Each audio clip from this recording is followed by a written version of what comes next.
പിണറായി വിജയൻ അമിത്ഷായുടെ അടുത്ത് അല്ല പോയത്. കേരളത്തിന്റെ മുഖ്യമന്ത്രി കേന്ദ്ര ആഭ്യന്തരമന്ത്രിയുടെ അടുത്താണ് പോയത്. അത് നമ്മൾ ആ ഒരു അടിസ്ഥാനപരമായ വ്യത്യാസം മനസ്സിലാക്കി സംസാരിക്കണ്ടേ. എന്ത് തന്നെയായാലും ഇപ്പൊ ആരാണെങ്കിലും അത് അങ്ങനെയല്ലേ വേണ്ടത്. അതിൻ്റെ അകത്ത് ഞാൻ അതിൻ്റെ അകത്ത് പ്രത്യേകിച്ച് അനൗചിത്യമൊന്നും കാണുന്നില്ല.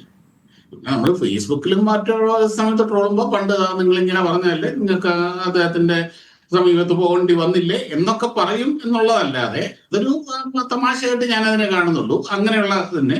പക്ഷെ യാഥാർത്ഥ്യം എന്ന് പറയുന്നത് എന്താണ്? അമിത്ഷാ കേന്ദ്ര ആഭ്യന്തരമന്ത്രിയാണ്. ആ കേന്ദ്ര ആഭ്യന്തരമന്ത്രിയെ ഇവിടുത്തെ നമ്മുടെ ഇതനുസരിച്ച് സംസ്ഥാനത്തിന്റെ മുഖ്യമന്ത്രി പോയി കാണുന്നു, സംസ്ഥാനത്തിന്റെ ആവശ്യങ്ങൾ ചർച്ച ചെയ്യുന്നു, കാര്യങ്ങൾ പറയുന്നു, അവരെ കമ്മ്യൂണിക്കേറ്റ് ചെയ്യുന്നു. ഇതൊക്കെ നടക്കുന്നതിന് എന്തിനാണ് നിങ്ങൾ ഇതിലേക്ക് ഇത്ര വലിയ എഴുതാപ്പുറം വായിക്കുന്നത്? ശരി, നമുക്ക് ആസ്വദിക്കാം, തമാശകളും ട്രോളും ഒക്കെ ആസ്വദിക്കാം. എന്നതിനപ്പുറം ഉള്ള ഒരു കാര്യമൊന്നും അതിൻ്റെ അത് കണ്ട കാര്യമില്ല. അത് അത്രയേ ഉള്ളൂ. ഞാനതിനെ വളരെ പോസിറ്റീവായിട്ട് തന്നെ കാണുന്നുള്ളൂ. തീർച്ചയായിട്ടും കേരള മുഖ്യമന്ത്രി അങ്ങനെ ചെയ്യേണ്ടതാണ്. തീർച്ചയായും തെരഞ്ഞെടുക്കപ്പെട്ട മുഖ്യമന്ത്രി വരുമ്പോൾ കേന്ദ്ര ഗവൺമെന്റും ആഭ്യന്തരമന്ത്രിയും അങ്ങനെ ചെയ്യേണ്ടതാണ്. അത് ഔചിത്യമാണ്, കേവല ഔചിത്യമാണത്.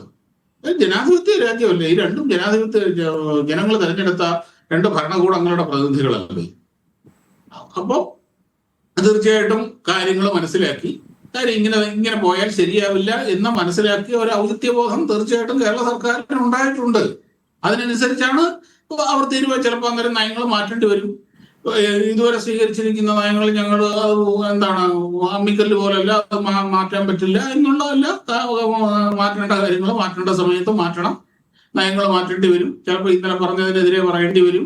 അത് തെറ്റാണെന്ന് ബോധ്യപ്പെട്ട് കഴിഞ്ഞാൽ അതിനനുസരിച്ചുള്ള തീരുമാനങ്ങൾ എടുക്കേണ്ടി വരും. അങ്ങനെയൊക്കെ തന്നെയാണ് ഈ ഭരണകൂടവും ഒക്കെ മുമ്പോട്ട് പോകുന്നത്.